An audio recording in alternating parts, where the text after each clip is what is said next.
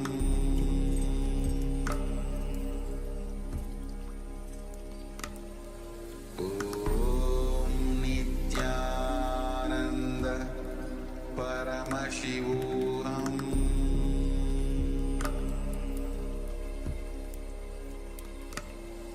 Om Nithyananda Paramashivoham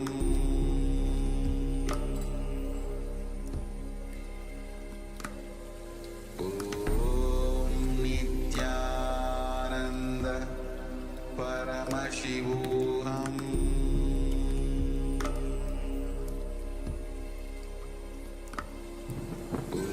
Om Nithyananda Paramashivoham Om Nithyananda Paramashivoham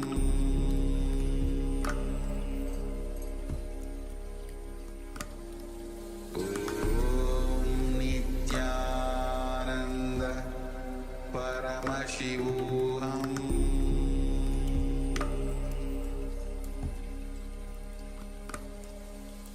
Om Nithyananda Paramashivoham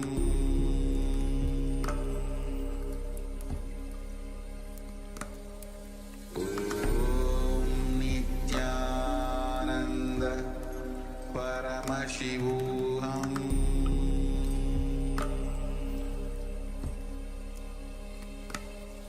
Om Nithyananda Paramashivoham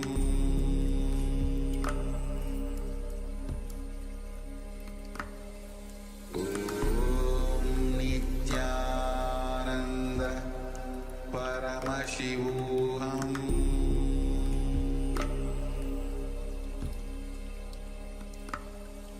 Om Nithyananda Paramashivoham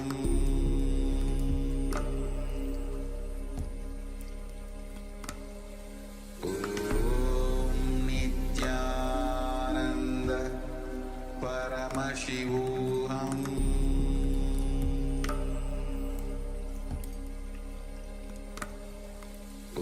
Om Nithyananda Paramashivoham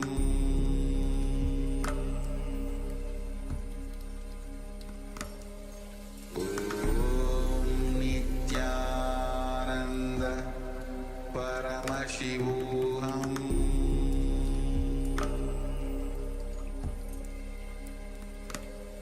Om Nithyananda Paramashivoham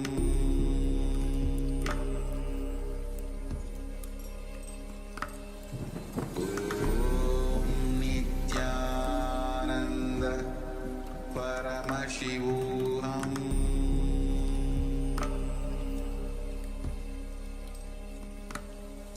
Om Nithyananda Paramashivoham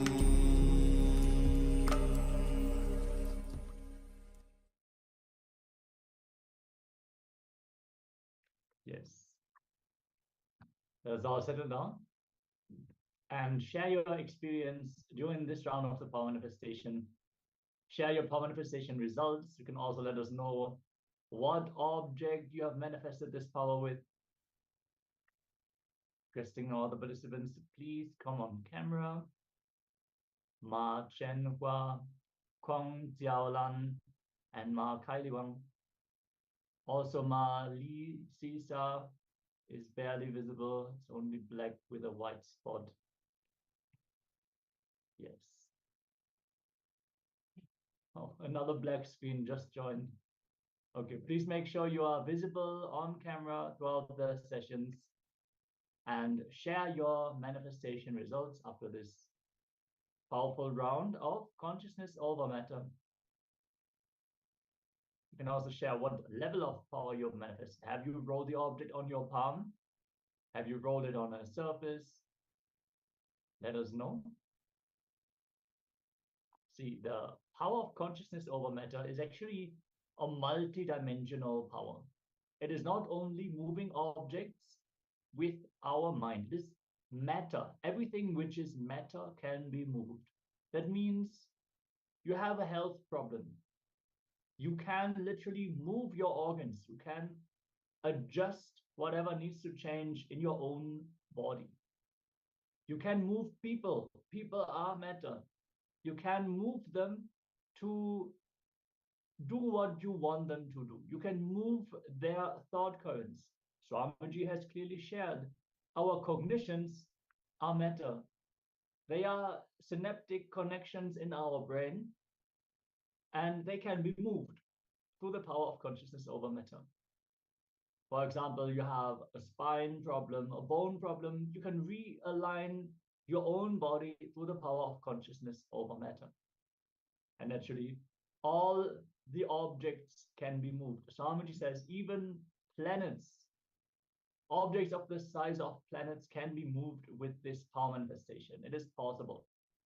It all is only linked to the level of our completion. So Rajendra Babu is sharing, the object is a pen and it was turned. Great. Congratulations. Celebrate yourself. Always celebrate the power manifestation. That is great. Thank you so much for sharing also. And yes, once more requesting all the participants to please come on camera, clearly visible throughout the sessions of the day. This is part of the security guidelines, requesting your understanding to be please on camera throughout the day. And let's get ready to enter into the next Jnana segment of the day. Yes. So next, we are going to hear about the authenticity from the Supreme Pontiff of Hinduism directly. So he always says that it is about being true to oneself and aligning all the four images and the expectations of others to you. So it means living at your peak of your possibility and responding to the life with integrity. So if you are a leader, example, at workplace, so present yourself confidently in the meetings is your outer image, and your colleagues expect you to take charge is the other's image. When you live this authentically, then that is your peak possibility, and that's how you expand in life, and that's how you will be at your best in your life. Yes, So Swamiji has beautifully shared the four images that we carry. They are our very extension. So sometimes we feel someone has an expectation towards us. Why should we do what they want us to do? No, we have created that expectation in them as part of our very identity. So it is for our own expansion to align to their expectation. When we feel they are expecting too much, it means they believe that we are more powerful than what we believe about ourselves. And Swamiji also shared, if we can create this expectation in another person, be very clear, you have the power to make this as your identity. If the people think you can live up to an identity, it means you have that ability, you have that possibility. You just need to decide to live it, drop the resistance, and live authentically. Yes. Now, let's hear from the Supreme Pontiff of Hinduism sharing about the authenticity.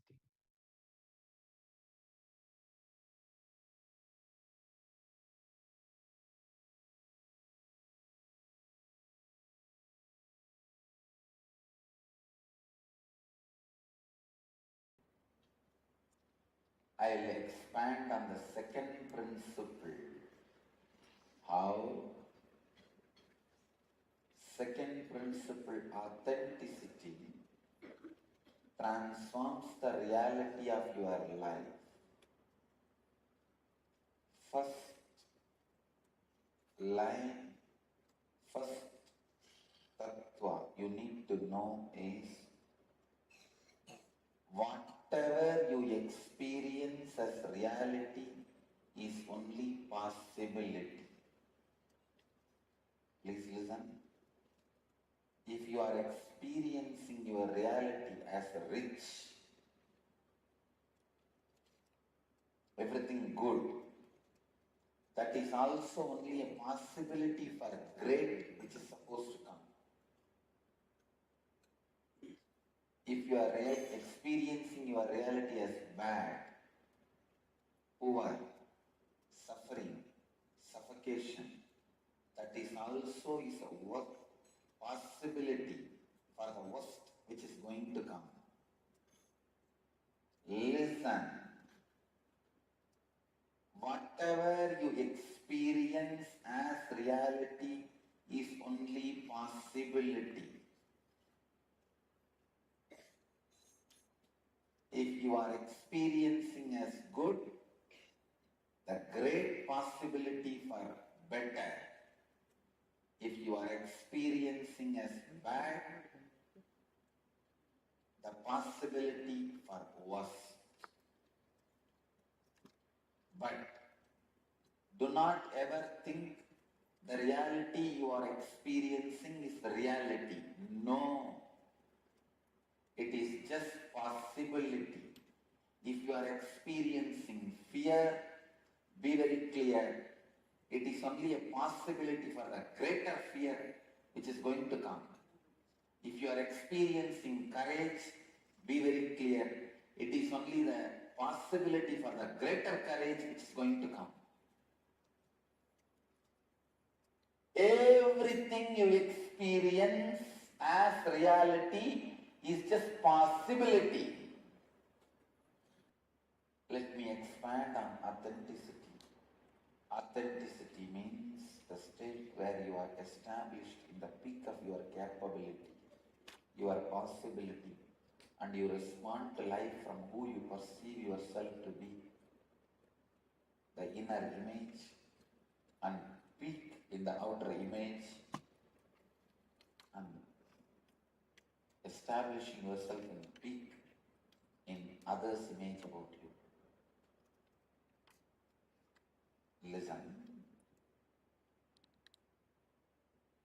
Whatever you perceive about you is only a possibility. If you think you are a Swami, good person, nice person, even that is only a possibility for the greater saint to happen. If you think you are filled with jealousy, dirt, junk, and whatnot, disease, depression, that is also not the reality. It is a possibility for greater disease, greater depression, greater disorders to happen.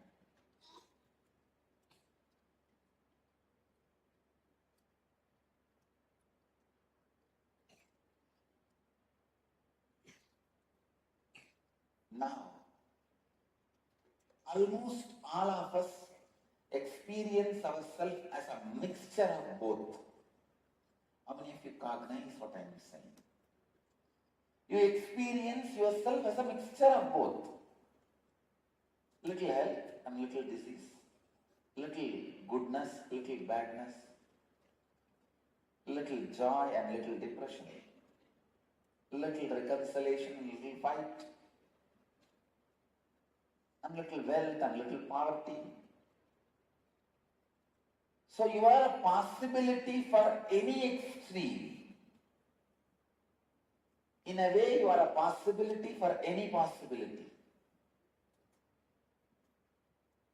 When you are in a state of possibility for any possibility, you are called seeker. Bring authenticity continuously. Expand how you feel about you, how you project to others, and how others experience you. Go on expanding.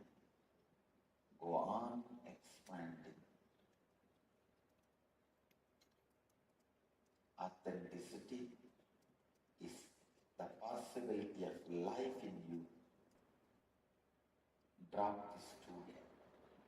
Bring authenticity in whatever you are. How you feel you, how you project yourself to others, and how others want you for them. In all these three, bring yourself to your peak.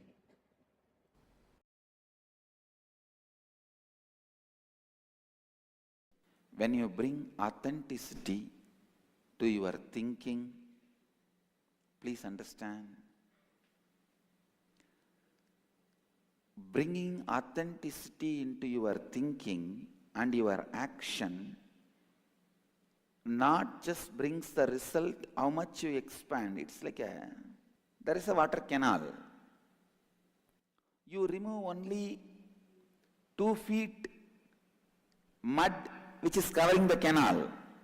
Are you going to get water only for 2 feet land? The mud which is obstructing the canal, see there is a water canal, 2 feet high bund is there, mud which is obstructing the water flowing in that canal. If you remove the 2 feet mud, are you going to get water only for the 2 feet land? No. It is going to be flooded into 200 acre. Same way, when you practice authenticity, for example, morning you do 24 Surya Namaskar. You decide to bring authenticity in your action. Make it as 54. Don't think you are going to have the benefit of only that extra 29 Surya Namaskar. No. Your whole body is going to respond to your authenticity. You are going to have hundreds of many other extraordinary powers by that authentic decision. Don't think, if I do 24 Surya Namaskar, I'll build 16-inch muscle. If I do 54 Surya Namaskar, I'll build 17-inch muscle. No! Authenticity does not bring results in proportionate level. It brings results in exponential level. That is what you need to learn, because inauthenticity is not functioning based on mathematics. Inauthenticity is a black cage. There is a water canal.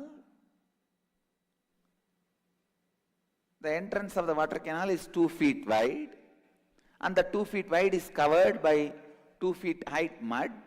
If you remove the 2 feet wide mud, you may remove 2 cubic feet mud. Removing the 2 cubic feet mud is not going to help only to reach water to 2 cubic feet. You can't say, all right, I removed 2 cubic feet mud, so now water will come for 2 cubic feet. No. It is going to reach to 200 acres,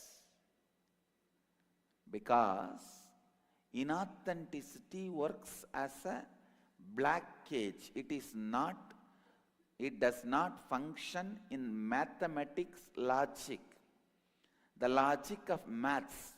So when you become authentic, the result is not mathematical, it is exponential.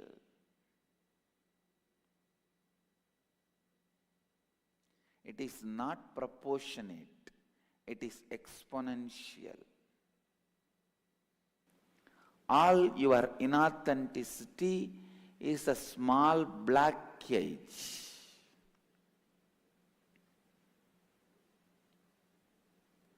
If you make your Surya Namaskar from 24 to 54, you are not going to have the benefit of just extra 29 Surya Namaskar. No. Your body will enter into a different space. Whole day you will be in that authenticity. In every step you are doing, you will be in that authenticity. Every action you take, every thinking happens in you, every step of your life, you will be in that authenticity. The power of authenticity brings unknown energies awakened in you, capabilities awakened in you.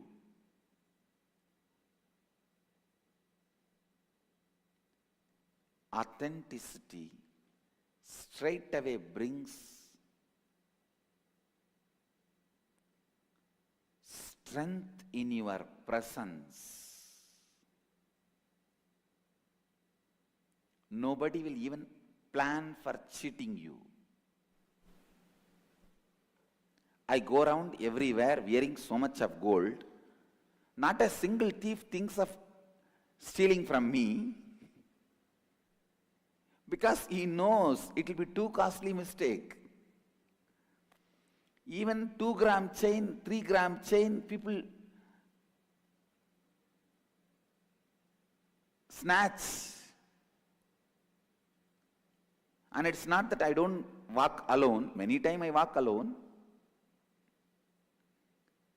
In the streets, even if you walk as 10 people, few gram chains, people snatch. There are chain snatchers. Not a single thief even thinks, because he knows it will be too costly mistake. Same way, your presence will be so heavy when you practice authenticity.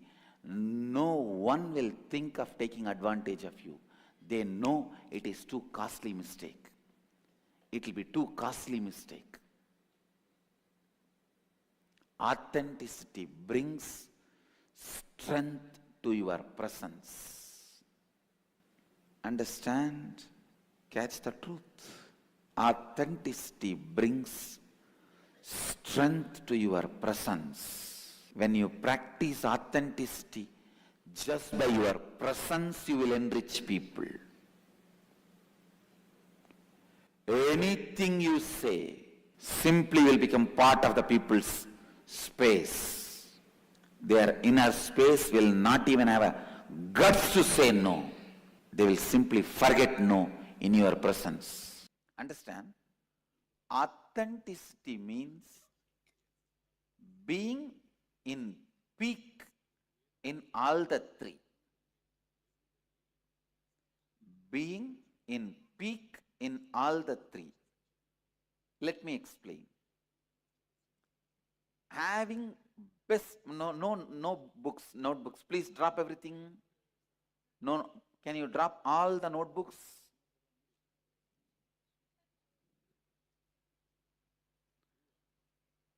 If you want only notebook, then I can give you the printout.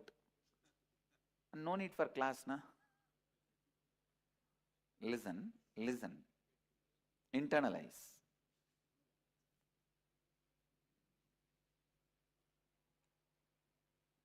Point by point. Inner image. Having consciously built best inner image for yourself. As on now, our inner image is not consciously built. It is happening due to accident. Some old dilapidated bungalow you caught hold and you are living in it. You have not built it. You did not see the vastu. You did not buy the land as you want. You did not plan it and you did not create it. Some old dilapidated house, some accident happened, some ghost possessed, all the fellows in the house ran away, you went and started living there. Your inner image is not consciously built by you. Understand? Having consciously built inner image for yourself and projecting consciously built outer image for you. Most of our outer image is a reaction. Understand? It will be literally opposite to what you feel inside.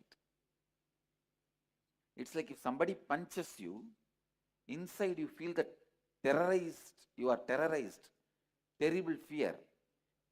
Just to save yourself that others should not punch you, you show a strong face. It's a reaction, but I am not saying strong face is wrong. Be very clear. The strong face should be consciously built with responsibility. I'll show the strong face. I'll take the responsibility for it. I will align my inner image with it. How many of you are cognizing what I am saying? If you are not able to cognize, raise your hand. I'll repeat. Listen. I'll repeat. Both of you, please keep the hands raised so that I'll talk to you directly. Listen. Your inner image as on now, you have not built it consciously. Have you built it consciously? Have you planned how you should feel about you? It is something happened in your life. Due to many things happened in your life, automatically it got built. You understand? Both of you understand what I am saying? No, backside, you. What you carry about you is not consciously created by you. You did not create it purposely. The young age, somebody has beaten you, you feel, oh, I am weak. Somebody has cheated you, you feel, I am always cheated. Somebody says, you are a good guy, you feel, I think I am a good guy. So it is only an outcome of different accidents. Am I right? You are cognizing? So, your inner image, as on now what you carry, is not best because you did not build it. Same way the outer image, which you are projecting to others, is not best because you did not consciously create it. It came out as a reaction. If your elder brother was beating you constantly in the young age, you have to put up a brave face so that he doesn't beat you. If your father is scolding all the time, you have to put a brave face so that he keeps quiet. So most of your outer image is reaction created unconsciously, not a consciously created. Getting it? Others' image. Listen. What others feeling about you, especially the people who live around you, taking responsibility for that. Whatever people expect who live around you, about you, for example, what your mother expects from you, what your father expects from you, it is not that you have to fulfill the expectation of the guy who walks in the street who have nothing to do with your life. No. But with whoever you have committed, with whoever you have commitment, if you have a commitment with a father, with a mother, with a wife, with a son, with a daughter, see, if you are already divorced, you say, you are on your own, I am on my own, then no problem. But if you are still committed with a father or mother or a son or a brother or sister or friend or business partner, whoever is involved in your life, if you are a lawyer to your client, if you are a doctor to your patient, if you are an engineer to your customer, with whoever you are committed, taking responsibility for their expectation. Please listen. Now I am giving you the gist. Consciously building the best inner image, consciously building the best outer image, consciously taking responsibility for others' expectation for you. I am not saying fulfilling others' expectation. Getting it? Understand? I am not saying fulfilling others' expectation. I am saying taking responsibility for others' expectation.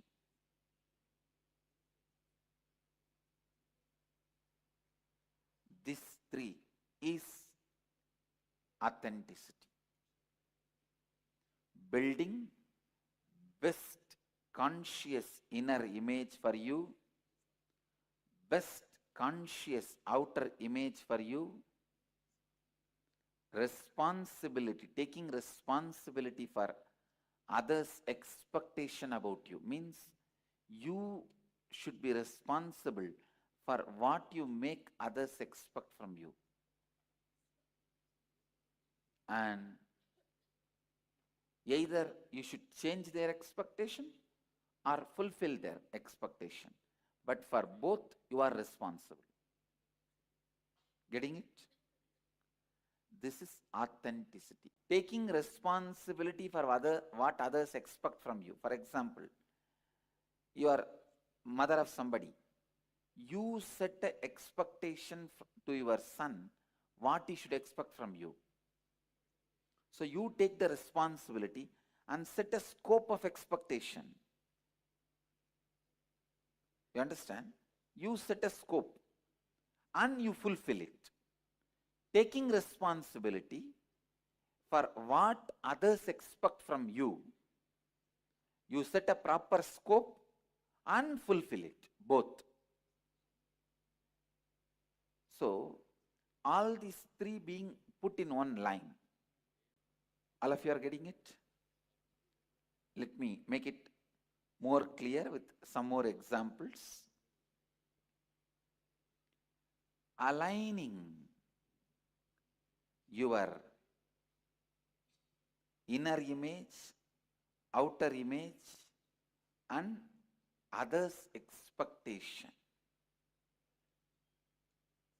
All the three is authenticity.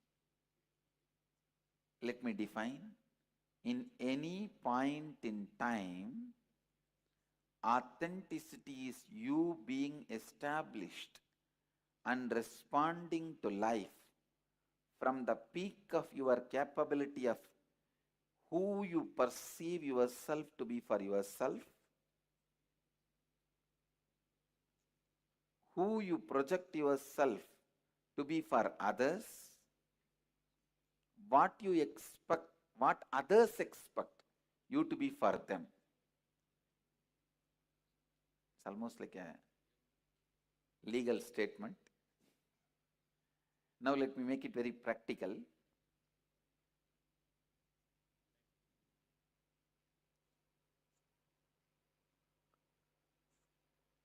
What you think of you is almost like a board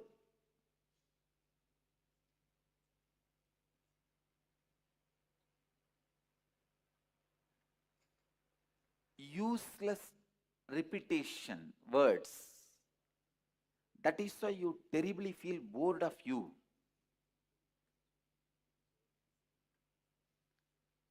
If others are not bored of you, you are a happy person. If you are not bored of you, you are a blissful person. Understand? But if you look in what you think of you, you will see a bored idea. Because it is not consciously built. The possibility for updation is not there. Now, building a conscious personality, conscious inner image, we will be doing some process, how to build. First, we will have to find out when we build this accidental personality, which we are carrying. Maybe in the young age, some accident, some powerless moments. Accident does not mean only road accident. In India, accident means road accident, that's all. We don't know any other accident. Even if your mother is beating you, you are standing powerless, shivering. You did 1, 2 in your dress, even that is an accident. Many times in those powerless moments, you build idea about you. You build the inner image about you. Please listen. Authenticity at any point in time, authenticity is you being established in the peak of your capability and responding to life from who you perceive yourself to be for yourself or your inner image, who you project yourself to be for others, ahankara or outer image, what others expect you to be for them, anyakara, others' image about you. Being authentic means living to the peak of all the three mentioned above. Now it's a worksheet. Now you have to, from this point, you have to answer. Number 1, describe all the qualities you believe as part of your internal image, inner image. Number 2, describe all the qualities you believe as a part of your external image, outer image, how you project you to others. Number 3, describe all the qualities others have shared with you as what they believe as part of the image they carry about you. Means what others expect from you.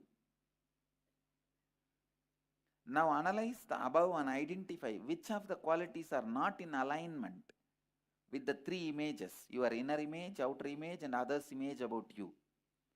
Those are the aspects you need to work on. You have to now align all these three images of you that exist.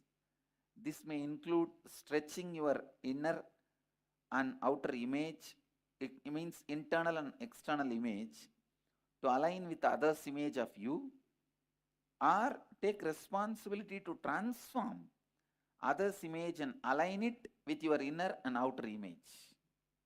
Clear? Now please start the work.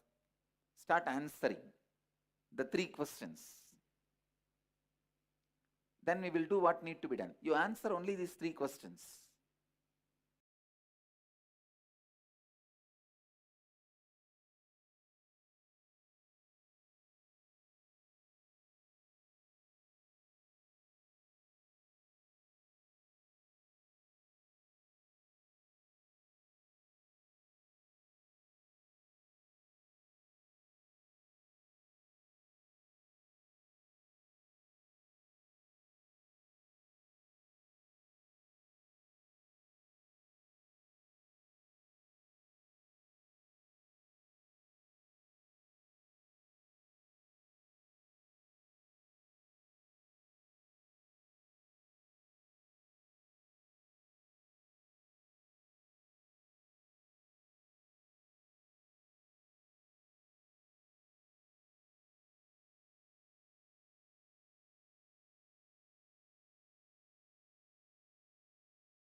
Yes.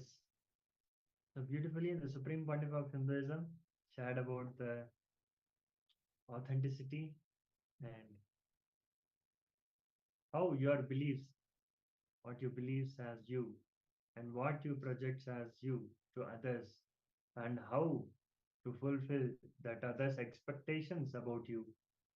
So all this. So before going to the exercise, so we'll internalize few points Swamiji has mentioned in the discourse. So whatever you believe as you, and what you project as yourself to others, and how you experience life for yourself, and how you fulfill others' expectations about you, living at your peak in every dimension of yourself is authenticity. Yes, Swamiji beautifully shared that we are very much responsible for others' expectations in us. That does not necessarily mean that we have to fulfill all the expectations people have. Yes, Nithyananda. It is about understanding that we are creating them, and our life is impacted by the expectation other people have about us. So especially those people in our team lead, those people who we involve with, those people who we care about, those people where we feel it matters what they think about us. We are responsible what they expect from us. So when we feel that our family members have too high expectations in us, we have the responsibility to align to that. And Swamiji clearly said, never lower your image, always raise the image which is lacking. So if you have the inner image that you are not able to fulfill the other's image, the expectation towards you, you have to complete with your inner image and raise it to that level. As you had mentioned before the session, when you are able to raise an expectation in another person about you in a specific way, you are also equipped with the necessary powers and intelligence to make that as your reality. So if someone thinks you can be a great singer, that means you have that potential. You just need to stretch yourself. You need to complete with the self-doubt, self-hatred, and self-denial that you are carrying. So authenticity in action is union with the divine. Beautifully in Bhagavad Gita, it is shared. Yogaha karmasu kaushalam. Bhagavad Gita chapter 2 verse 50. Understand there is a difference between honesty and authenticity. Honesty is a socially good quality. Authenticity is a spiritual quality. Honesty is only the first step, the initial step. Authenticity means living the spiritual truths, the multidimensional understanding. And it is a tattva, a principle. So naturally, when you live authenticity, it will manifest in your life as powers also. So what is authenticity? So continuously expanding our outer image and inner image, and fulfilling the other's image is authenticity. So taking responsibility even for what others believe you to be for them is authenticity. So with authenticity, because there is no more space for unconscious living, you'll be always be aware of the cause and effects that are playing in your life. So authenticity destroys your fear of failure. It is due to this fear of failure that you get into the space of impossibility.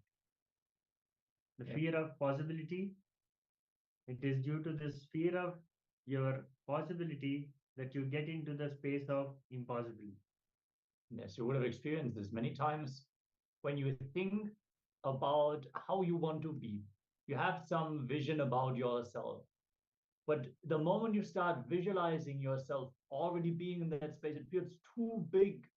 You feel the gap is too big for where you are right now, how you're perceiving yourself right now. and that what you are thinking as your possibility, you don't even dare visualizing yourself as that. So bridging that gap happens when you live authentically. When you take up authenticity with responsibility, you will expand, and at some point you just find yourself in a position where you had not even dreamed of being. So let us actually move on to an internalization exercise about authenticity.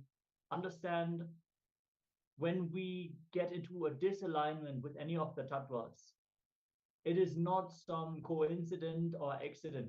It always comes as a pattern. So let us look in, and we're not going to go through our entire life and see where we have not been authentic. That is not required. If we can look into a few incidents, we will catch the pattern, and then we will be able to complete with it. So few incidents are enough. So the easiest way to go through this process is just to look for the last 24 hours. Yes.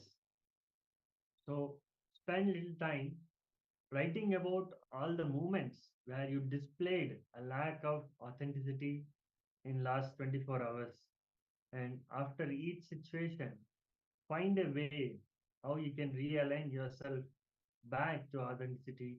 So write down all this, and with authenticity, you will suddenly get new ideas and new solutions. It will open up for you. As Swamiji beautifully shared, the power that manifests when you live authenticity is Mano Shakti, the power of thought. When you are not aligning yourself, when you are not aligning the various identity to the peak of your possibility, you are literally trimming off the possibilities of your life, and your thinking will revolve only on how to keep yourself small. You have to justify yourself why you are not able to do something. Actually, your possibility is here, but you believe it is here. Others see you as here, maybe in between, maybe not at the peak, but they see you higher than what you believe. So now you have to work to convince them that it is not possible for you, because you feel it is not possible and you are living that. So your thinking is working constantly in justifying why it is not possible for you.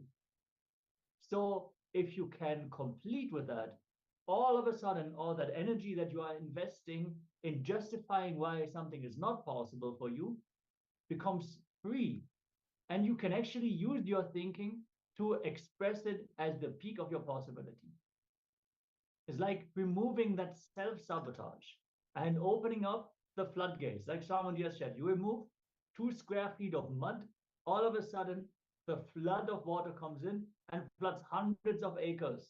It is not just you remove those 2 square feet of mud, because all the inauthenticity acts as a blockage.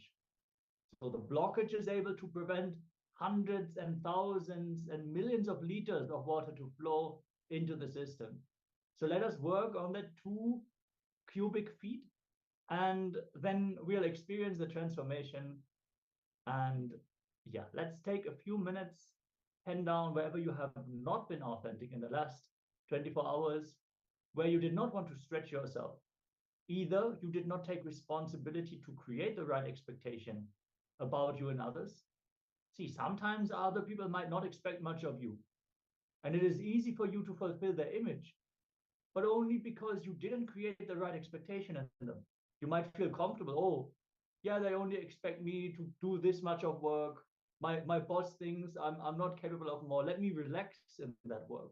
Let me work only on that level. But inside you would know you're actually capable of doing much more.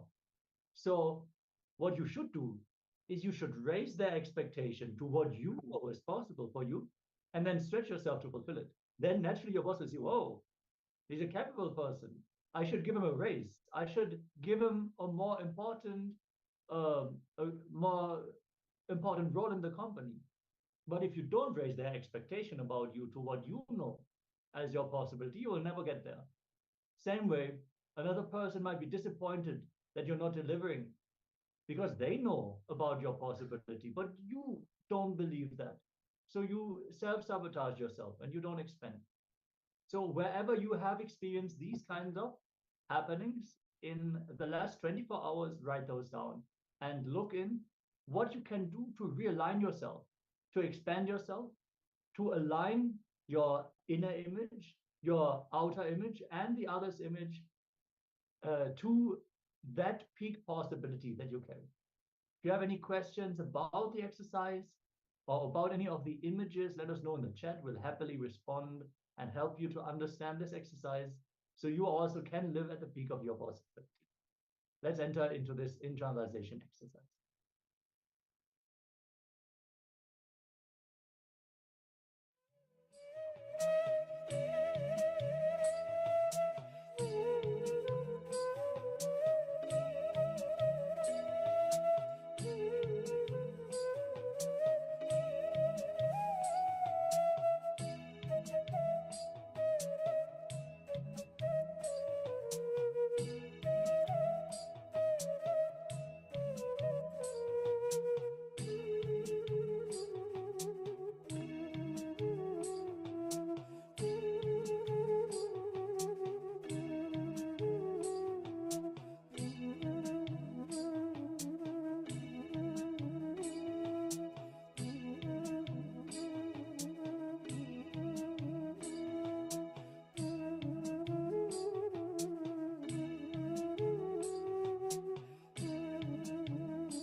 Now, after this powerful exercise, let us get ready for the next segment of the day, which is going to be the next round of today's power manifestation.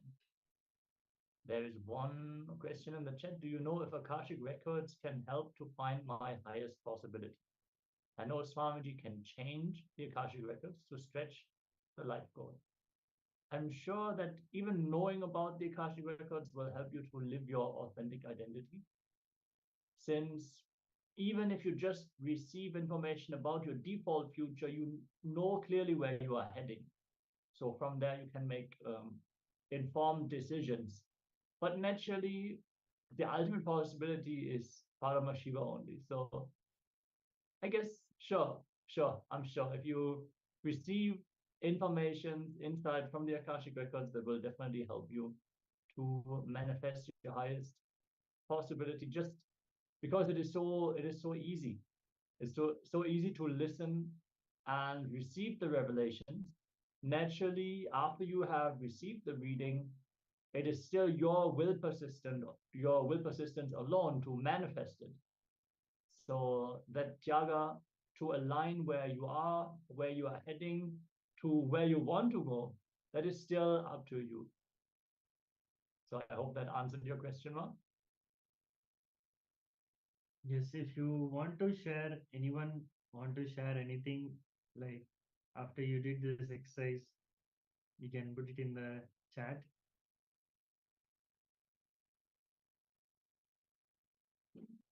Yes, also requesting, Rajendra Babu, yeah. So if you want to share anything, you can share. Requesting also the other participants, Ma Li Sisa, Ma Wei Wen Mei, Shen Hua, Kong Jiaolan, Ma Kylie Wang, and Ma Shukla Enlightenanda to please be on camera throughout the program. Join us here. I know it is late for many of you. It is or early in the morning, depending on where you are. Please make sure the light is on in your rooms. You're properly visible. Yes, exactly. Okay, if you have any experiences you would like to share from this insight, any declarations that you have made to yourself, where you are going to align yourself back to integrity, back to authentic action, you can let us know. Share whatever you decided after this exercise. And let's get ready to enter into the next round of today's power manifestation. We're manifesting the power of consciousness over matter. And yeah, let's begin by chanting the Shastra Pramana for consciousness over matter from the Vijnana Vaidava Tantra, Dharana 95, Sutra 120. So the verse says, Kvachid vastu vininyasya shanai drishtim nivartayet tajnanam chitta sahitam devi sunyalayo bhavet. So Bhagavan Paramashiva translates as having fixed one's eyes on a particular object, vastu, one should slowly withdraw the sight from the object and as well as slowly eliminate the knowledge of that object along with the thought and impression of it. Then, O Devi, one obeys in Shunya, the state where there is nothing other than this exists, which is the state all inclusiveness or infinity. Yes, beautifully Swamiji has shared. The very source of all power manifestation is Nirvikalpa Samadhi, the state where there is no thoughts which are rising or falling. There is no fluctuation in the mind. It is just the pure intense presence. So Paramashiva has given this as a technique where you have an object, you have something which is manifest, but first you just gaze at it and then withdraw everything that you know, everything that you cognize. So for example, you are holding an apple. You look at it, you see, okay, it is red or it is green. It is sweet or it is sour. It is a big apple, it is a small apple, it's a wild apple. All these ideas that you might carry gradually, bit by bit, you withdraw these ideas and notions, the categorizations that you put on an object. It is not only with objects, we do that with people also. We come to some conclusion about that person. From then on, we only see that person through a specific lens. And we reduce the experience that we can have about that person to the ideas that we already carry. We want to move them. Even the words that we speak are aligned to the ideas that we carry about that person. So we restrict ourselves and the possibilities. When we remove all the ideas about the object, we fall into that space of oneness, the space of possibility, where the matter suddenly is not a separate object which we can cognize. It is not an apple. It is not a ball. It is not a person anymore. It is an extension of ourselves. We are that pure consciousness, which is expressing through everything that exists. So we express through the apple just as much as we express through our hand. We can move our hand. We can also move the apple. So let us withdraw whatever we know about the object, whatever we think we know about the fact that we are two separate entities. From that powerful space, let us declare for the object to move. Make sure to start recording your power manifestation. Make this a habit. Have your phone ready and just record, video record. You can even talk over it, give an introduction. So when you manifest the powers more and more, you will not only have the history for your own expansion, you'll also have the Sakshi Pramana that you can share with friends and family and whomever you want to enrich with the science of power manifestation. Yes. So by withdrawing all these ideas, then only you'll be able to tell to the others listening, and you'll be able to speak to the others listening. Then it will be from oneness. Then it will be so powerful. Yes. Then you can move the person to the right space. So now let us enter into the second round, where we are going to actually move the object while blindfolded. So we're going to keep an object on our hand, get our blindfold, and keep our eyes closed. We are anyways only going to withdraw any ideas and our sight from the object for the manifestation. So we might as well do that blindfolded. Get your blindfolds, get the object and settle down. Connect to Swamiji, start chanting the Mahavakya. You can chant it loudly, you can chant it internally, you can even just hum the Mahavakya. Just vibrate with that very powerful truth that you are Paramashiva.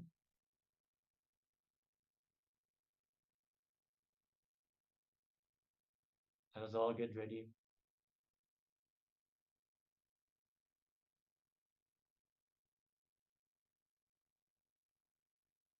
Select the object, hold it in your palms. With your eyes tied, no light should fall into your eyes. Now just experience oneness with Paramashiva, with Swamiji, with the object you are holding in your hand. And declare the object to move. Chant the Mahavakya. Om Nithyananda Paramashivoham. Om Nithyananda Paramashivoham. Om Nithyananda Paramashivoham. Keep chanting the Mahavakya. Keep vibrating with this powerful truth, this powerful declaration. And let this round of the power manifestation begin.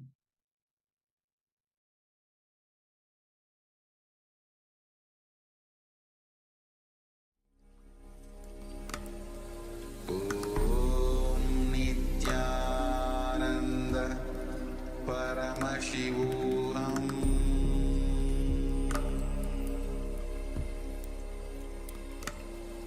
Om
Paramashivoham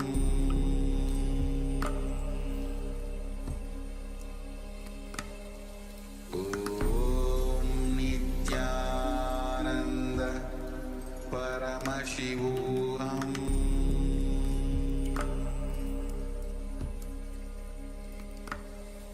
Om Nithyananda Paramashivoham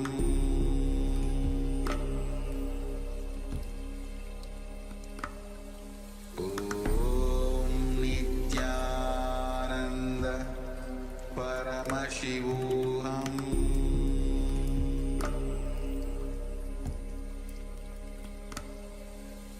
Om Nithyananda Paramashivoham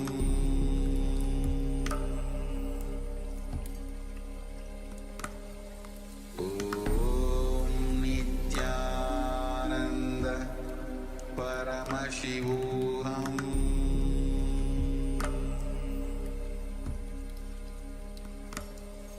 Om Nithyananda Paramashivoham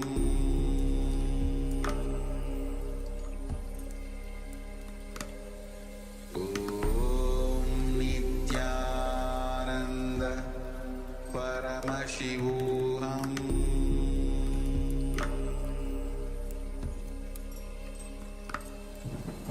Om Nithyananda Paramashivoham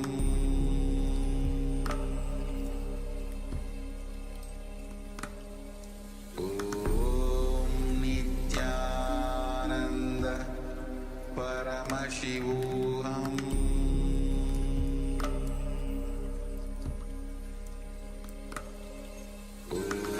Om Nithyananda Paramashivoham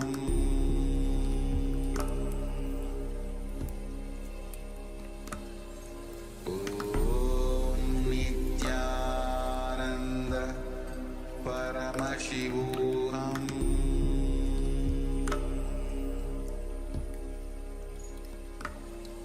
Om Nithyananda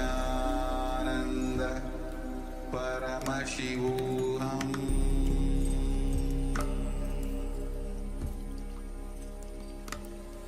Om Nithyananda Paramashivoham Paramashivoham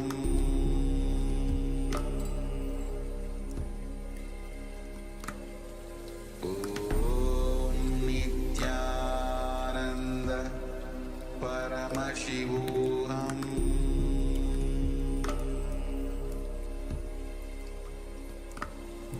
Om Nithyananda Paramashivoham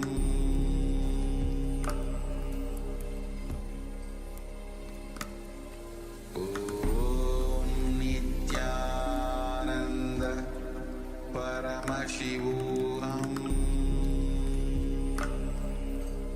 Om Nithyananda Paramashivoham Om Nithyananda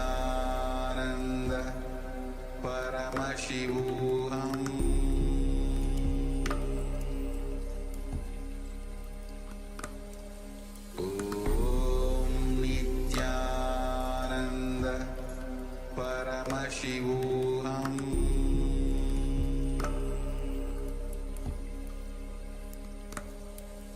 Om Nithyananda Paramashivoham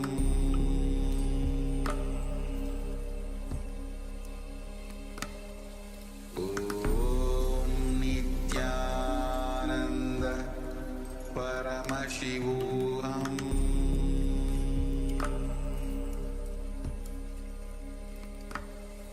Om Nithyananda Paramashivoham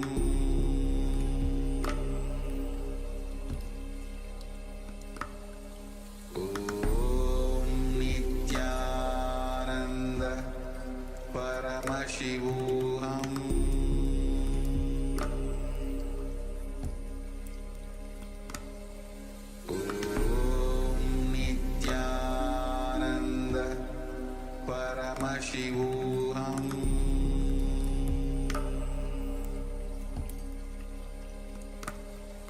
Om Nithyananda Paramashivoham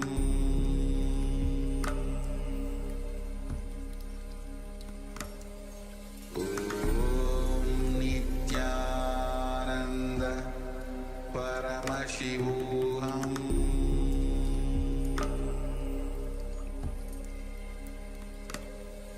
Om Nithyananda Paramashivoham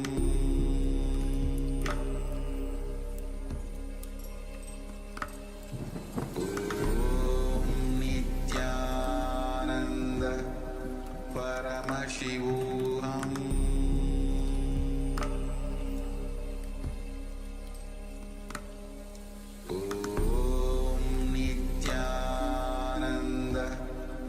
Paramashivoham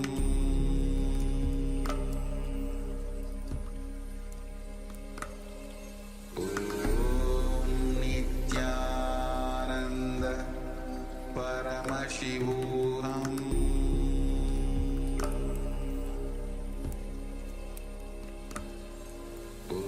Om Nithyananda Paramashivoham Om Nithyananda Paramashivoham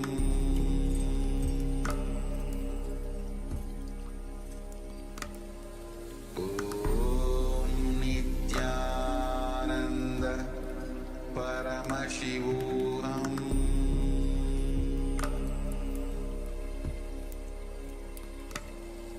Om Nithyananda Paramashivoham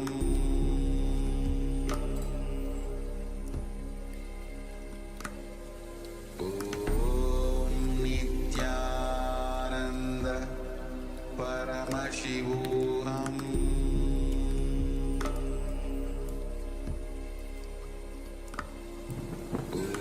Om Nithyananda Paramashivoham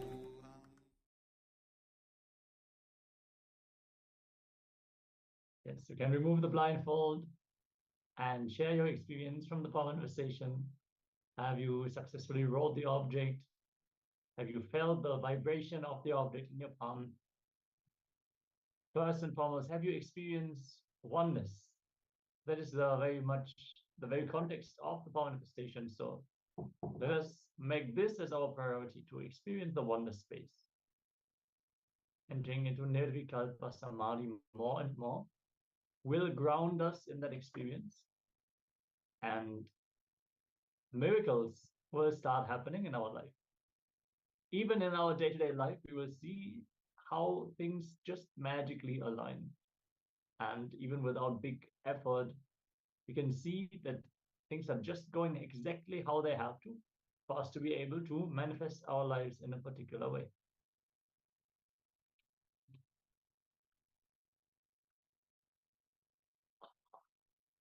Again and again and again. I see.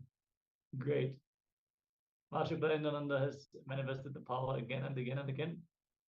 Beautiful. Thank you for sharing. Yes. With this, we come to the end of this round of the power manifestation. And we're going to get ready for the next power, the next of the four tattvas. Yes. So next, Supreme Pontiff of Hinduism is going to share with us directly about the responsibility. How this responsibility makes us a hero. So responsibility in your being means the space from which you cognize carrying responsibility in that zone. So if you don't feel responsible for something, you don't even think in that line. If you feel you are responsible for something, only then you will even look into that part of life, then it is very wrong. Ownership is formed without any bone structure by continuous action. Your actions are like flowers. So ownership is like a thread. So it is ownership. By feeling ownership, you feel responsible, and by looking, it is not something you do in action in the outside responsibility, but it is something you feel inside your being that will reflect as a powerfulness to the people whoever comes near you. Swamiji says, like, if you feel responsible inside your being, anyone comes near you will catch that power. Yes, responsibility literally is the power of feeling. So if you might work in a company for 25 years, but if you don't feel responsible, you're not even going to think how to make the success of the company. You will just plan your hours, you do your job in a clerical way. You might get a promotion, who knows, but you will not be a great contribution for the company. You might fulfill the expectation that is put on you, but you will not be expensive. When you feel responsible, you will want to involve in every aspect of the company. You will see how can I expand? Where are we stuck? Where do we need to make changes? How is this happening? What is this person working on? How can we improve the processes that are already in place? If you are responsible, it is like owning your own body. If you feel responsible for your body, naturally you will take care of it. If you don't feel responsible even for your own body, you will let it wither away. You will not do physical exercise. You will even stop taking the personal hygiene seriously. And that naturally reflects in your inner and outer space, the way you feel about yourself and others feel about yourself. When you have that strong feeling, just your presence will inspire people to take responsibility as well. You will manifest the state and space of a leader. So let us now listen in how responsibility makes us a hero. With this, we want to also say goodbye to all the participants. This is the last session that we are going to take for the day. Hope to see you all again tomorrow. And the next set of acharyas is going to take over after this Jnana segment. Thank you all. Nithyananda.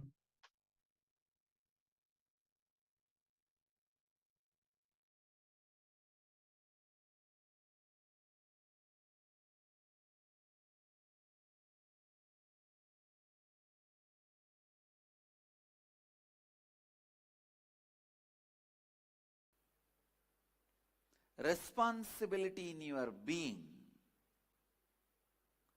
means the space from which you cognize, carrying responsibility in that zone. Please listen.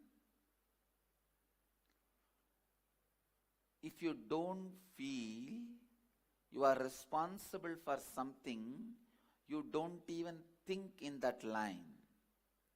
If you feel you are responsible for something, only then you will even look into that part of your life. I'll give you one example. The TV channel headlines reads, bomb blast, 172 people dead. 2 ministers are injured. You will jump up and see where? Iran. You will settle down. How many of you experienced this? Means what? You feel you are responsible only for India. or your state where you are.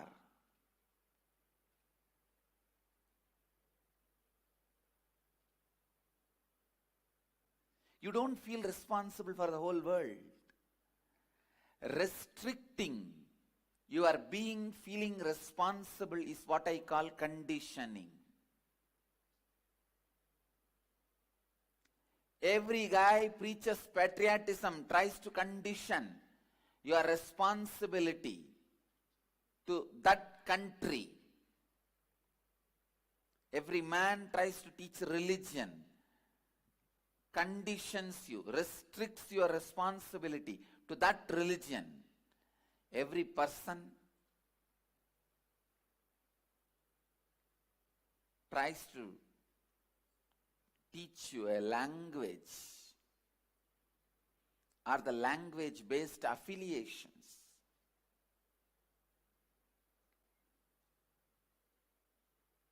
Language or the language-based affiliation.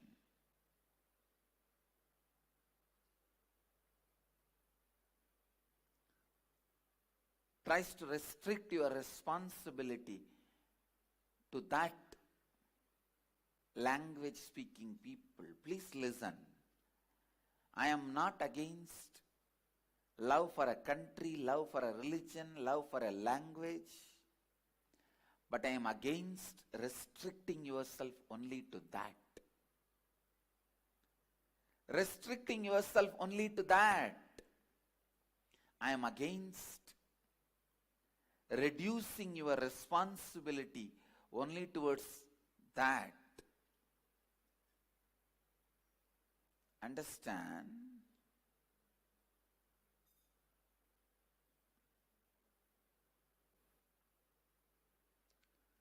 Restricting your responsibility should never be allowed. You are a human being. You are responsible for the whole cosmos, not just planet Earth. If you have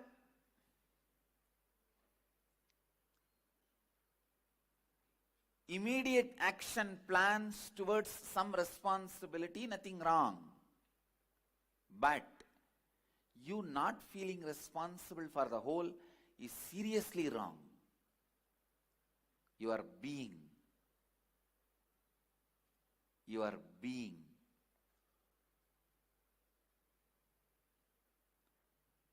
should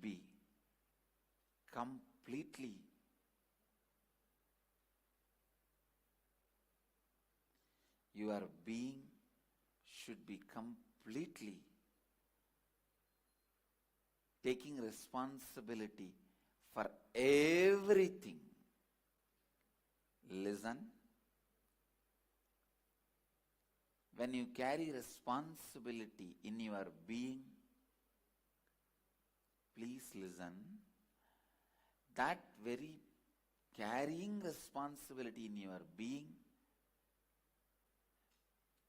will raise you to a totally different level. I'm really telling you, feeling responsible makes you hero. Not feeling responsible makes you a comedian. It is feeling responsible that decides whether you are a hero or comedian in the life.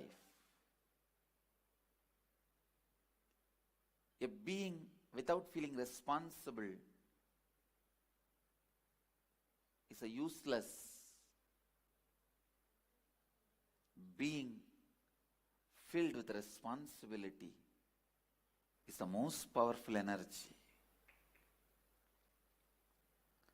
Being feeling responsible is an energy center.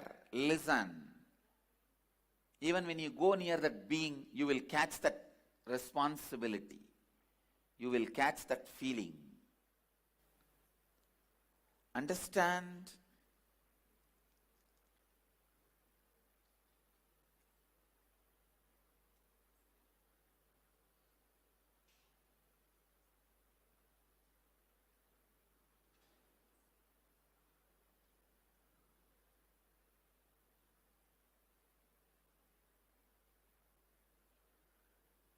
feeling responsible in your being. I can give you all this as a very powerful technique.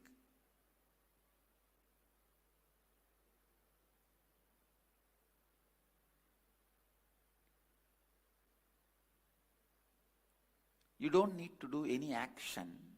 You don't need to do any thinking. Decide from your being, you will feel responsible for the whole world. Suddenly you will see all your actions will have authenticity, thinking will have integrity.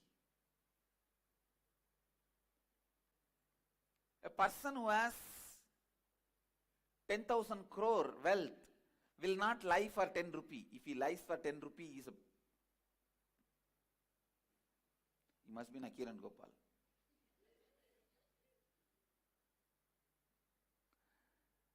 No, a person who is having 10,000 crore wealth surely will not cheat out of integrity for 10 rupee. It's a rule. Nakiran Gopal is an exemption. Forget about him. As a rule, person with this much of wealth will not be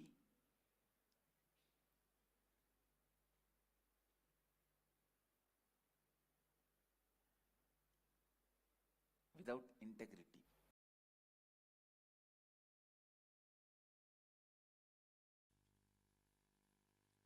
Any fellow feels the ownership. Let me describe. Ownership is formed without any bone structure by continuous action. Your actions are like flowers. Ownership is like a thread. If the ownership thread is used and actions are stitched and tied, it is ego, garland of ego. Never the real ownership happens in that way. Real ownership is flowers are arranged so thoroughly in such packed way, it looks like a garland without the thread. Is ownership. The ownership I feel, there is no separate thread of ownership running. Continuous actions performed so meticulously, perfectly, constantly creates the feeling as if all these flowers are looking like garland, but they are not tied. If there is a thread, it is false ego. In a normal man, he feels the ownership, I am doing, then does less action. That's why more thread is seen, less flowers are there. 25-meter thread, in the end and the beginning, one flower. That is the garland all you fellows are wearing. Because the whole energy is spent on ownership. Thread is the ownership. A real ownership is constant actions done in perfection. Yogaha karmasu kauchalam. Constant actions performed in perfection, in continuum, creates the feeling of ownership for others, not for you, is real ownership. But the ownership Arjuna is having is one flower in the beginning, one flower in the end, 25-meter thread. By the time you reach that, both flowers are withered away. Your ownership is flowerless garland. Drop that. Real ownership is felt by others by your continuous action. Perfection continuum. Before even taking cognizance of somebody's surrender, the first prima facie requirement is perfection. Before even taking somebody's surrender into cognizance, the prima facie requirement I look into is perfection. Feeling of ownership, which Arjuna is carrying, only useless, dangerous. In feeling of ownership, actions are never tied properly. Please understand, 2-inch thick thread rope cannot be used to make jasmine garland. The ego itself becomes so thick, jasmine cannot stay with it. And the ego cannot bend for action. Jasmine is too fragile. It's perfect, but too fragile. Your ego will hurt the action. Your feeling of ownership abuses the very fundamental of the action. Real feeling of ownership is felt by others by the perfection of your action, but never felt by you. Bhagavan gives the next command: having given up your affliction. Give up.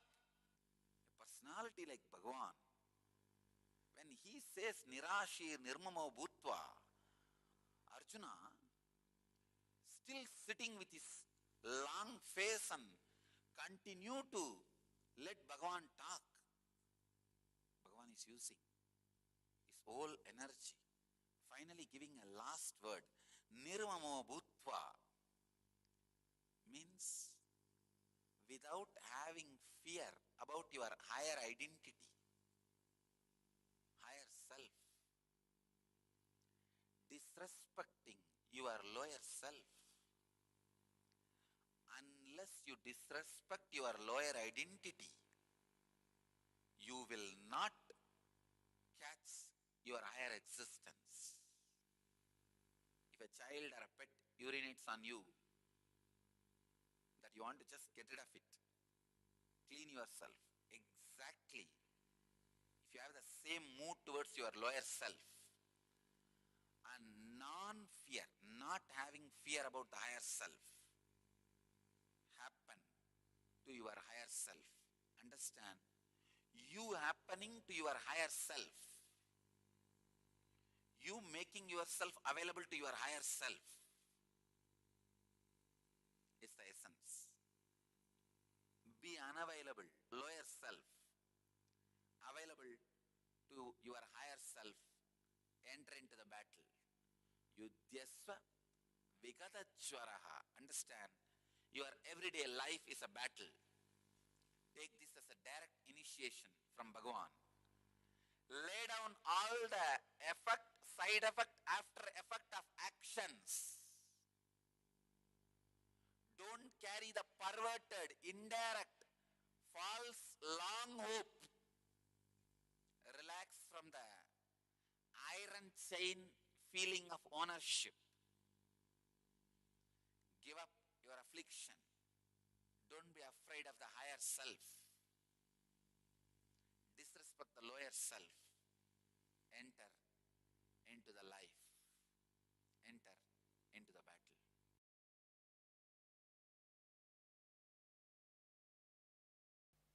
Responsibility is living and operating from the understanding that you are the source of, and therefore you are responsible for all happenings in and around you in your life. Let me repeat once more. Responsibility means living and operating from the understanding that you are the source of, and therefore you are responsible for all the happenings. Because you are the source of all the happenings in and around you in your life, you are responsible for all the happenings in and around you in your life. I feel like I am taking the inner awakening next level. In and around you, so you are responsible for all the happenings in and around you. Now clear? No, it's so beautiful to drill this tattva into your bone marrow.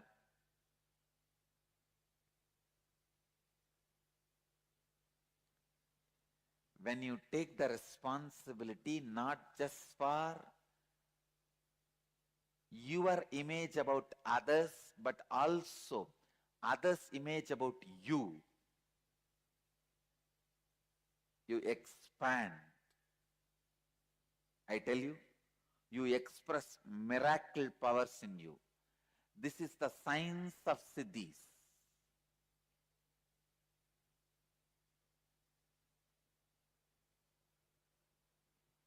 I'll give you one example. If you want the miracle power of floating on the water, first do one thing. Collect few people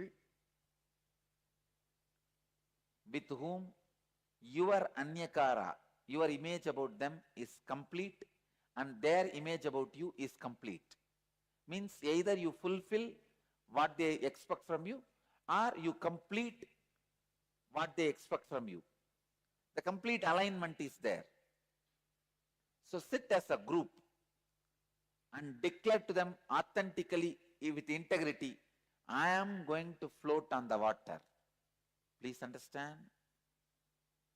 Keeping Kala Bhairava as witness, I am teaching you the science of miracles. Have few people with whom you are complete and they are complete with you and declare, I am going to float on the water. Authentically decide you are going to do it. I promise that power will start expressing from you.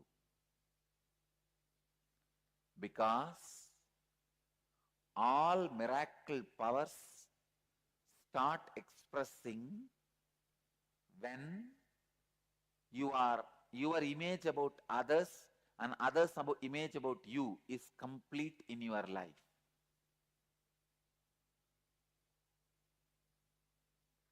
Don't imagine immediately, oh, these are all remote things, not for me. No. I am talking about possibility. Straight possibility, not impossibility. There is nothing impossible. When I am possible, there is no impossible.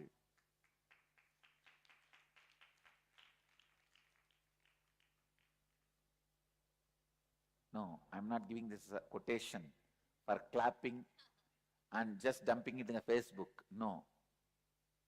It's for you. When I am possible, how can be impossible? Anything be impossible. I, the greatest miracle of life. That is why I love me so much. I don't want to lose me. That's the biggest thing I have in my life. This is the biggest thing. All of you know, you are the biggest thing for you. You don't want to lose that. When that biggest thing has happened, when I am possible, how can anything be impossible? For example, if I say, I'll give you the power of floating in the water, will you give up on you? Will you give your life? Will you die? You will say naturally, no. It means what? Then you are the bigger possibility than floating on the water. Am I right? When you have that itself, how can the floating on the water be impossible? Tell me. See, I tell you, all right, I'll give you the power to float on the water. Please die, commit suicide. Will you do? You won't. Because you know that me, I am the biggest possibility. I am the biggest happening. How can I give up that just for floating on the water? Then, when that big possibility itself has happened, why can't the floating on the water can happen?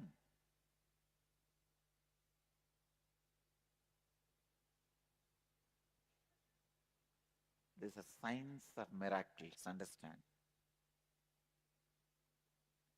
When I have Please understand, whenever I have the disciples who are complete with me and I am complete with them, anything I declare immediately becomes reality. Why sometime after Kalabhairava declares it takes few days for it to become reality? Because the receiver may not be complete. So little completion is required. But Kalabhairava takes the responsibility even for his incompletion and gives that as a boon. At least after the boon is delivered, he should make himself complete.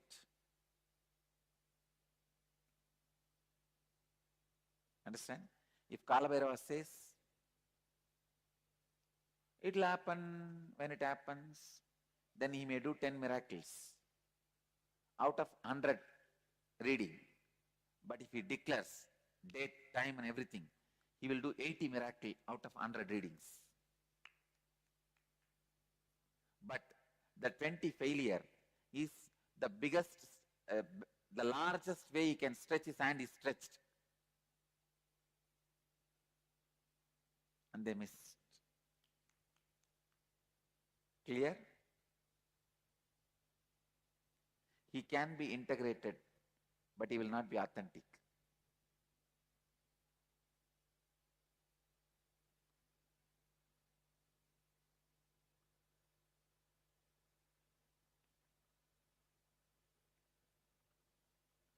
Anybody has a doubt?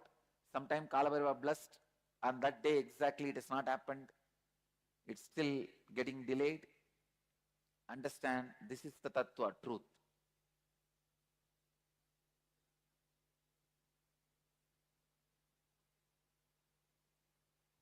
Understand? I'm not justifying, I'm just telling you the truth.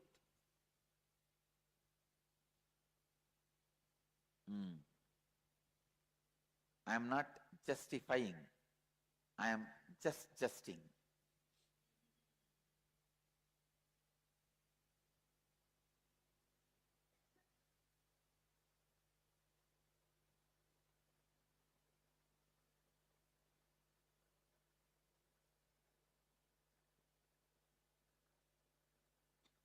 Justifying happens after failure, adjusting happens before entering, justing happens to be the truth.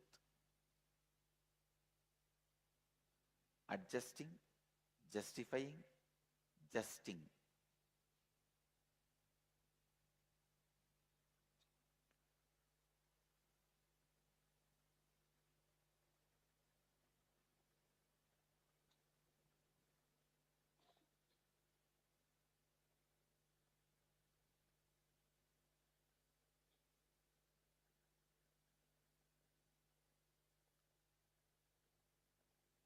Usually, you take responsibility based on your understanding of the peak of your energy.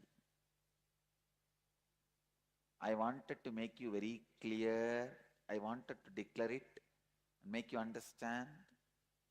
When I started this Sangha, even though I declared it will become an international organization, that was not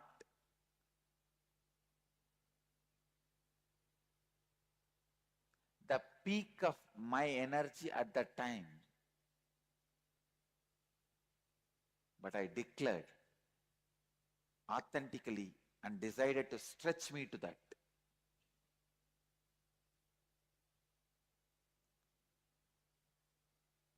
Usually we take responsibility based on our understanding of peak of energy.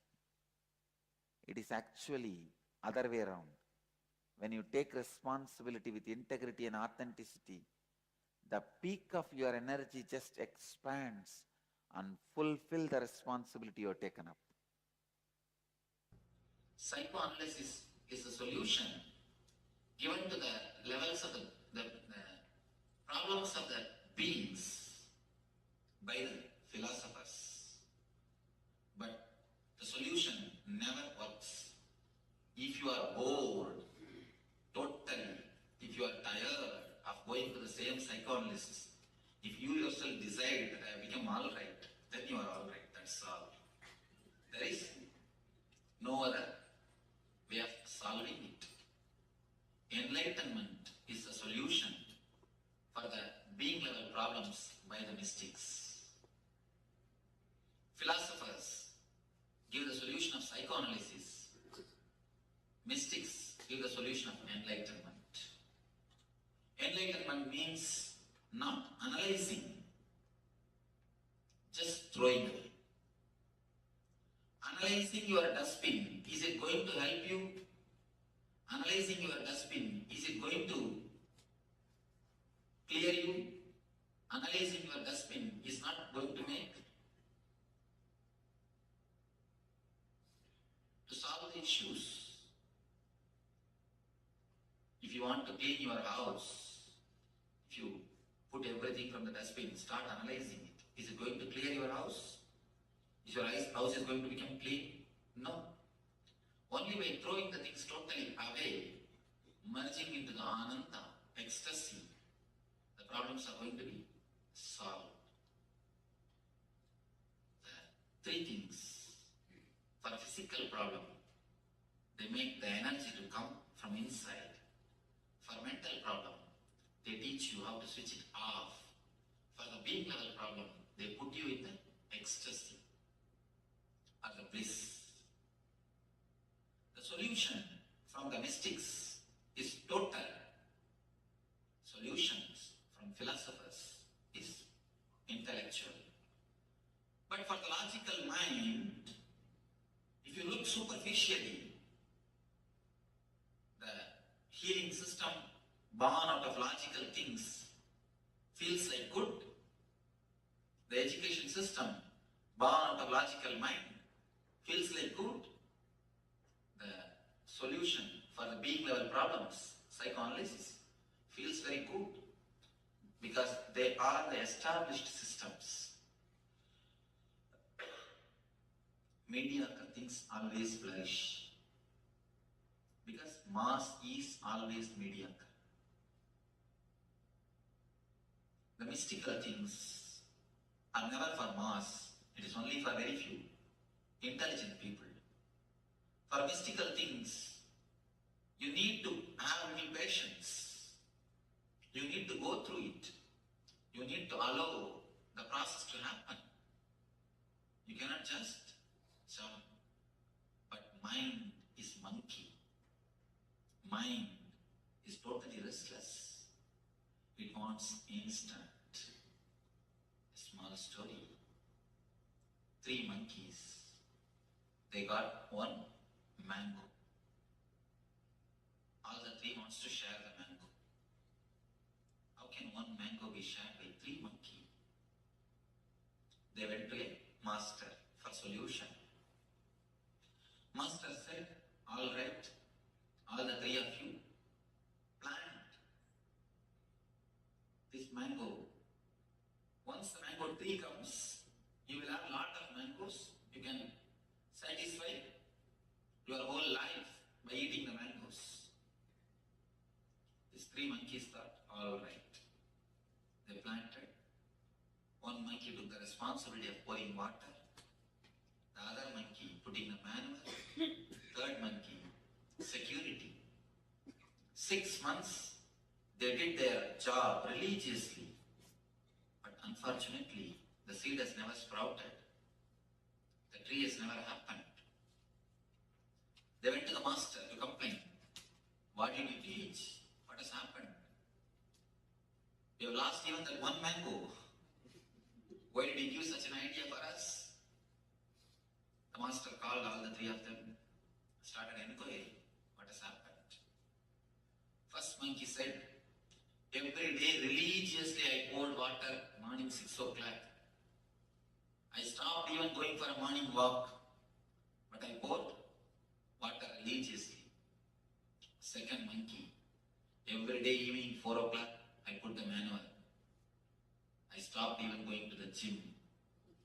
Doing this religiously I did. I do not know what has happened. Third monkey, 24 hours I was standing there as a security, I never even went for my dating. I was there as a security. Not only I was standing there as a security, every day at least once I digged out and saw whether it is sprouted or not. You need to give little space for the mango to sprout. Not only water or the manure, a little bit of space for the mango to sprout. Your very urgency, your very restlessness will not let the mango to sprout. With mystics, you need to give little bit of space, little bit of time to let the meditation work in you, to let their presence work in you. If you want the plastic rose, it will be available ready-made. But if you want the original rose, you need to wait for a few days so that it can flower. If you get from the market cut rose, don't think it's original rose. When I say original rose, I say the rose with the plant. You need to wait for a few days. So you need to wait. But mind is such, we are not ready to wait. The restlessness, that is why we take the solutions given by philosophers. We take the solutions given by logic mind.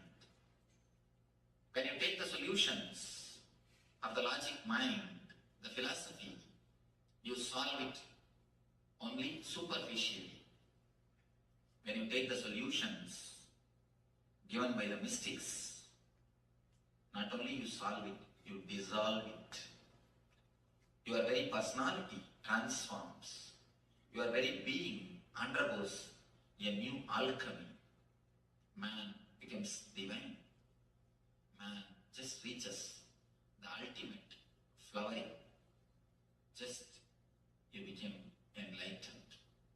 Your consciousness takes a new dimension. You reach a different space.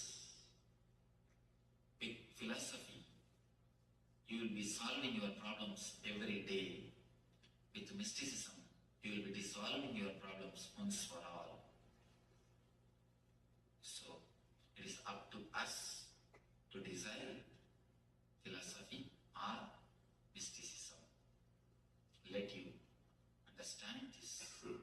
Let this understanding lead you to be in, become one with the eternal bliss.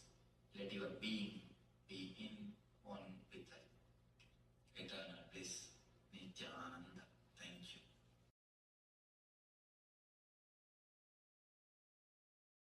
If I am giving that as answer, it is only an all-encompassing answer. Stage intellectual stunt.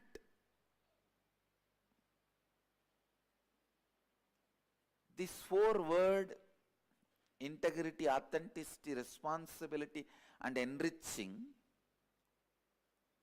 if you do not meditate on it, if you do not think,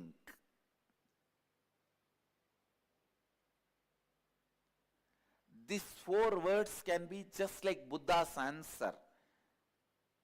Desire is the root cause of suffering. What will you do with that answer? Tell me, can you give up all the desires? That is why people decide living with the desires and having some suffering is much better than throwing away all the desires. Because now when you try to throw away all the desires, that becomes one more problem. You get into one more impracticality.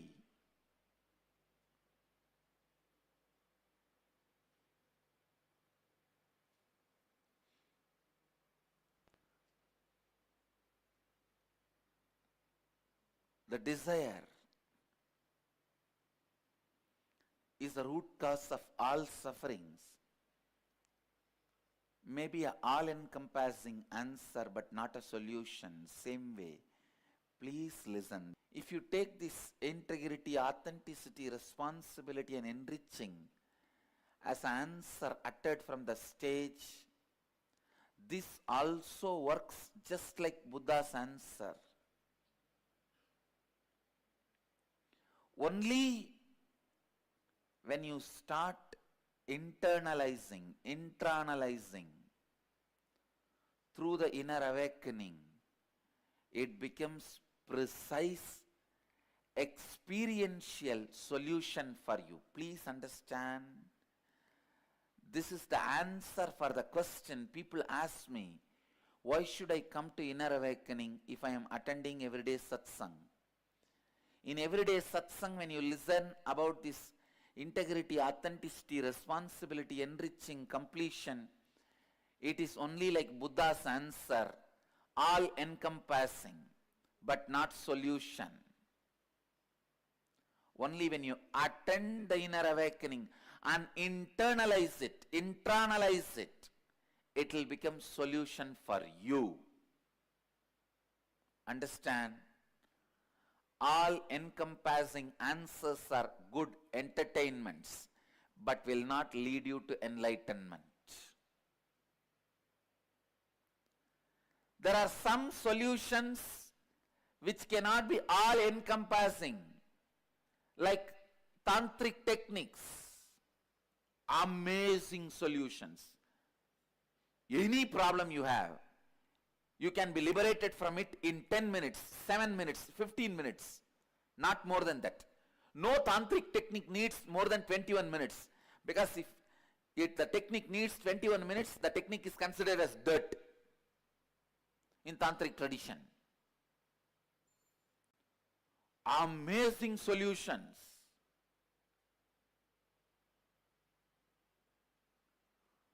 Such easy solutions. But the philosophy itself does not have all-encompassing answers. So it cannot be accepted by mass. It cannot be accepted by society.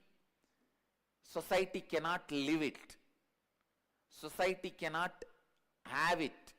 Society cannot understand it.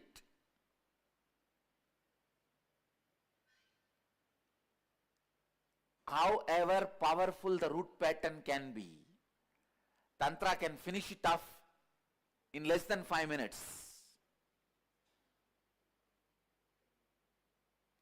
Less than 5 minutes.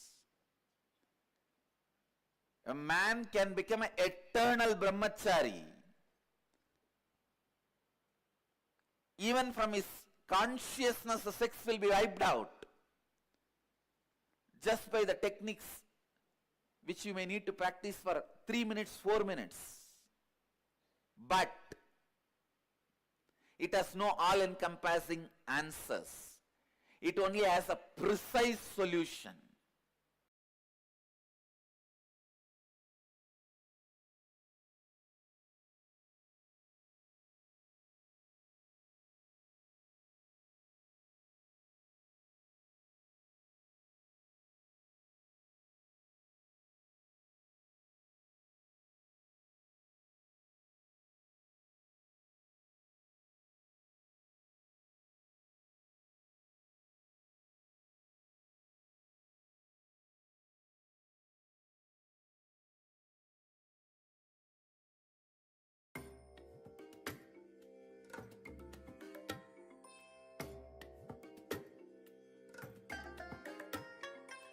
I bless you all. Let you all open all your 3 eyes and manifest the powers of Mahasadashiva. Om Nithyananda Paramashivoham. Om Nithyananda Paramashivoham. Om Nithyananda Paramashivoham. Om Nithyananda Paramashivoham. Om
Paramashivoham Om Nitya. Yes. Nithyananda, yes. Nithyananda. So how the responsibility can make you a hero? So take a moment to share whatever the powerful cognitions that you received from this session. Whatever clicked in you. So take a moment, and even if it's few words or few lines, all the participants on YouTube as well, they can also share in the YouTube chat, and all the participants on the Zoom chat, they can Zoom and you can share on the Zoom chat. Few powerful cognitions that you received on responsibility makes you a hero. So some of the powerful cognitions that Swamiji shared is how the living and responding to life from the truth that make you the source of everything. Therefore, you are responsible for all happenings in and around you. Responsibility means feeling responsible for everything that is happening. When you take responsibility, you begin living life. And when you sit with this responsibility in your Ananda Gandha, you will see that your Kundalini awakens and sends a strong wave to the cosmos, and your words changes the world. Yes, responsibility is a power. It's not that because we have more responsibility, we create a burden for ourselves, or it's not something that is more than what we can handle. As we take up more responsibility, we actually expand more and more, and we become a leader. The leadership space, the leadership consciousness within us, that expands more and more. So very powerfully we'll be able to achieve and cause our reality and the reality of others as well. So now let us enter into internalizing these truths further, so we can drill deep and really understand what responsibility, the cognition of responsibility can do to us, and how it can actually be a power for us. Now let us take our notepads, the pen and a paper. Let's start writing whatever is happening in our lives, in all the dimensions. Let's say at work, at the house, with your relationships, how much money you want to make, and what is happening towards the wealth dimension, in your health, in your physical, your physique, how you want to maintain it and what is really happening there, and in your in your relationships, how things are going in that front. Just write all of these things that are happening in your life at this moment. When you just sit and think about what is going on in my life, all the things that come up right now, please write it down. And once you write it down, we'll go to the next step of identifying what is it that we feel responsible for, and what is it that we do not feel responsible for.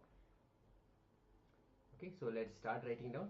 Let's go step by step. The first step is to simply write whatever is going on, whatever else is going on in your life. And once that is done, you also can identify what is it that you feel you are responsible for, and all the other areas in your life, all the other happenings in your life that you do not feel responsible for. Let us write it down.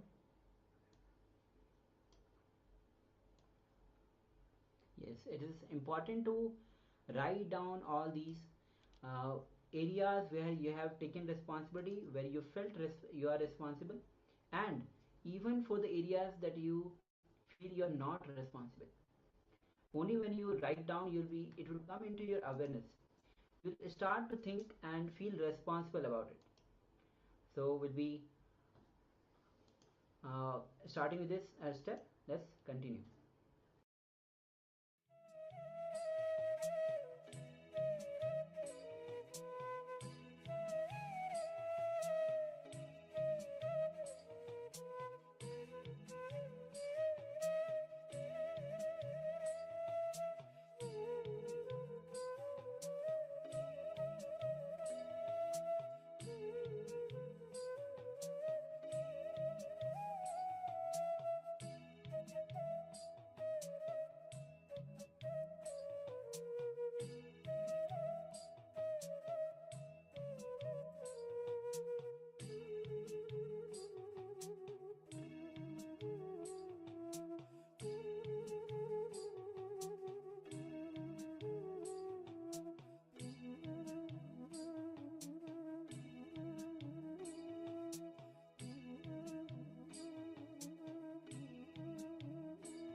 let us now move to the next step.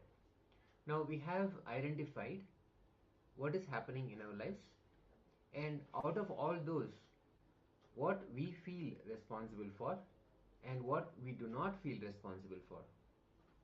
So for the second part of this, all the happenings where we do not feel responsible for, now visualize and start writing down what will happen in those areas if you actually take responsibility with power and completion.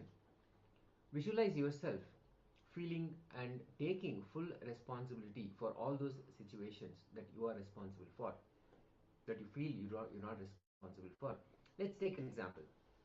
Let's say at work you are assigned a certain function and you are very good at it and you achieve it, and there are other functions which are also needed for the whole to come together and make the whole thing work, make it all work. Now you may not feel that you are responsible for the other components as well. Now visualize, if you are responsible, if you are taking the responsibility for those also, how will it be? What will happen? What will happen in those areas when you take responsibility with that powerfulness, with that completion? If you are taking responsibility for those areas, how will it be? Visualize and write down. Even in the space of relationship, let's say you are seeing the people you are with, they have certain things, and if you feel or if you take responsibility for their behavior, their words, their actions, how will it be? Visualize and write down.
Now, let us move to the third step of this exercise. Now, identify all the situations in your life where you experience conflict. Visualize taking responsibility and write down what will be the thoughts, words, and actions you will now have in the same situations. When you see all the situations in your life where you are seeing conflict, you are facing a conflict, you will see also that the responsibility is the solution. When you take responsibility for those situations also, how you will be from a powerful space, you will be operating from a very powerful space, and how the whole situation will be transformed. Now visualize in all those areas wherever you feel there is a conflict, whether it is in your relationship, at the work, in your career, or even in your wealth dimension, anywhere. Conflict as in you want to have something, you want to achieve something, but it is not happening. You are not getting the results that you want. Even in those situations, now visualize taking responsibility, and with that responsibility as the primary cognition, what will be the thoughts, what will be the words, what will be the actions you will have in those same situations. It's a very powerful process. It will empower you and enable the leadership consciousness within us. So let us enter into this visualization and write it all down.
Yes, such a powerful process.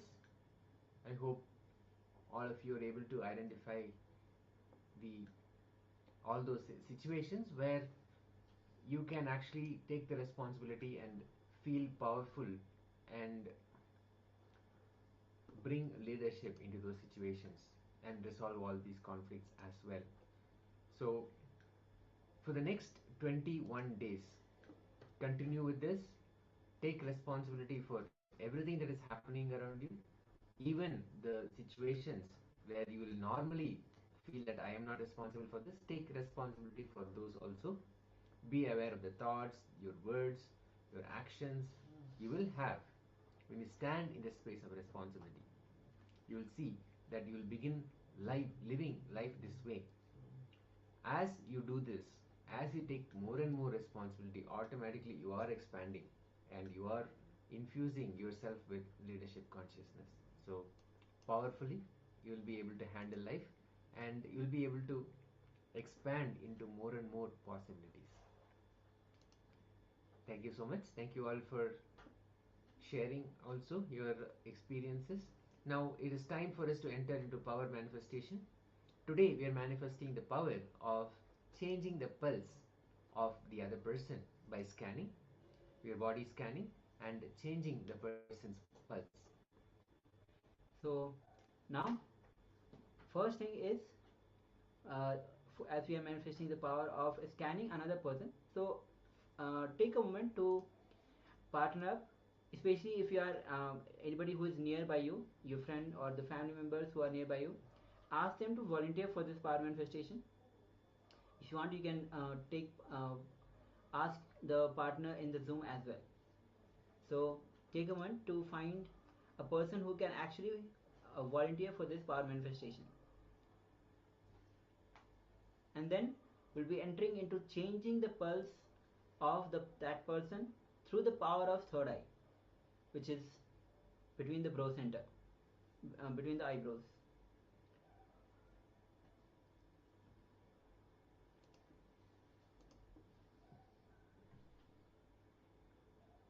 Okay, so, and also if you're not able to find a person who is actually ready to volunteer, you can also start scanning your own pulse. You can start scanning your own pulse. So now bring your awareness to the third eye, visualize Swamiji's energy flowing through you, and start scanning the pulse of the another person. Or if you are scanning, manifesting on your own body, start scanning your own pulse. Actually, the first step is to take the initial measurement of your pulse. So the first step, take a moment, and if you have partnered up with somebody, take a moment to take the initial measurement of the pulse. That's going to the first step. And if you are manifesting on your own body, then take the initial measurement of your own pulse. Then we'll be moving to the next step.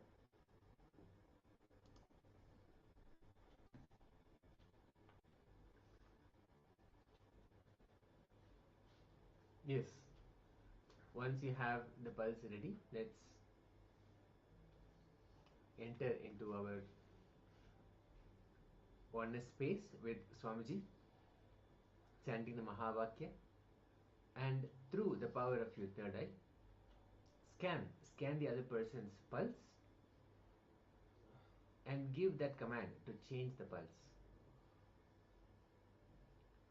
Simply give that command. Our third eye is the seat of our will. Once it is awakened by Swamiji, anything that you put in as a command becomes a reality. So simply make that as the command that you want the pulse of the person. Either if you have a person that you are working with, or if you're working with your own self, make the statement as you want to change the pulse of the body from the powerful space of the third eye, chanting the Mahavakya intensely.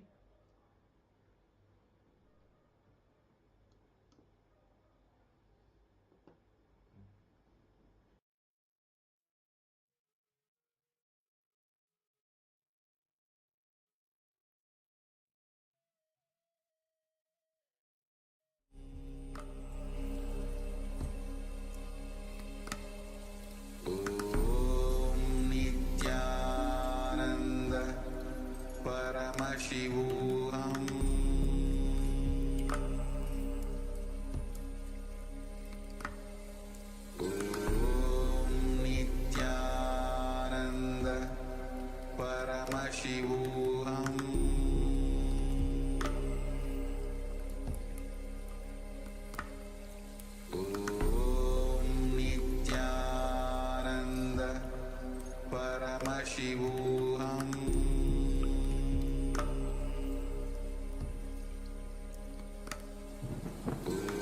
Om Nithyananda Paramashivoham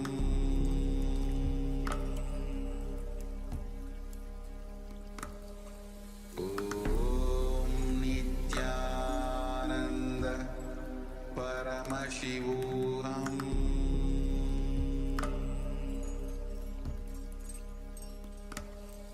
Om Nithyananda Paramashivoham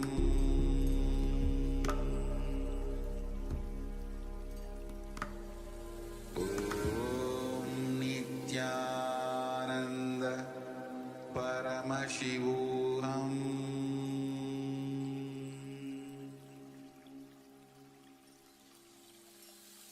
I bless you all. Let you all open all your three eyes.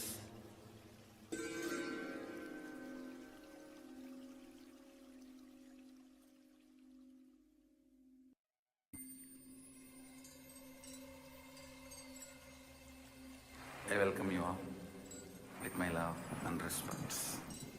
Let you all open all your three eyes.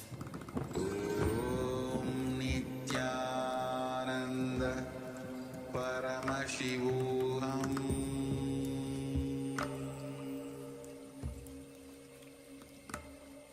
Om Nithyananda Paramashivoham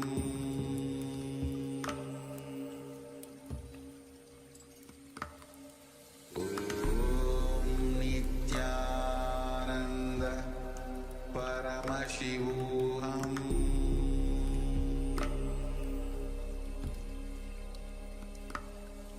Om Nithyananda Paramashivoham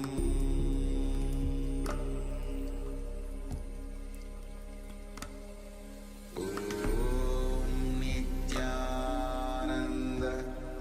Paramashivoham